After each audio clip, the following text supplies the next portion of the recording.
जळगावात शरद पवार यांचा फोटो असलेला बॅनर जिल्हाध्यक्ष संजय पवार यांनी आपल्या घरावर लावले। या बॅनरवर सुनेत्रा पवार, सुनील तटकरे यांचा देखील फोटो पाहायला मिळतो। या संदर्भात आढावा घेतलाय लोकशाही मराठीचे प्रतिनिधी सुमित देशमुख यांनी। पाहूया।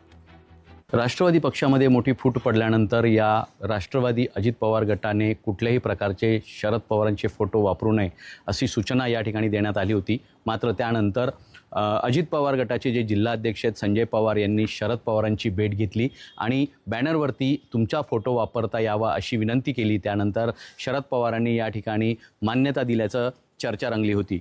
आपण पाहू शकतो जळगाव येथील असलेल्या राष्ट्रवादी अजित पवार गटाचे जिल्हाध्यक्ष संजय मुरलीधर पवार यांच्या घराच्या बाहेर माननीय अजितदादा पवार यांच्या जयंतीनिमित्त विनम्र अभिवादन असे फलक झळकत आहेत आणि त्या फलकावरती शरद पवार यांचा फोटो या ठिकाणी असल्याचं पाहायला मिळत आहेत।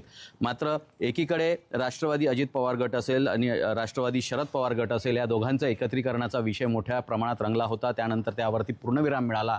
आता मात्र अजित पवार गटाच्या राष्ट्रवादीच्या बॅनरवरती शरद पवारांचे फोटो झळकू लागले आहेत।